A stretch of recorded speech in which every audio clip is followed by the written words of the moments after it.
আমাদের সমাজের মানুষদের পিছিয়ে থাকার সবচেয়ে বড় কারণ হচ্ছে ভয়। এই ভয়ের মধ্যেও আবার সবচেয়ে বড় কারণ হচ্ছে মৃত্যু ভয়। আমরা প্রত্যেকেই মৃত্যু ভয়ে সিটিয়ে থাকি। আবার প্রত্যেকেই কিন্তু জানি জন্মিলে মরিতে হবে, অমর কে কোথা কবে। যার জন্ম আছে তার মৃত্যু আছে।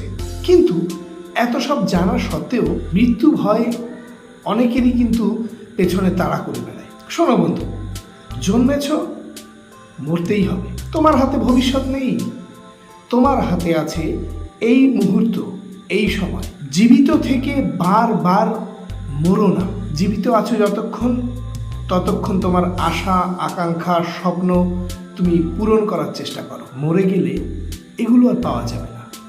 তাই মৃত্যু ভয় না করে নিজের স্বপ্নকে ছোঁয়ার জন্য উদ্গ্রীব হয়ে ওঠো।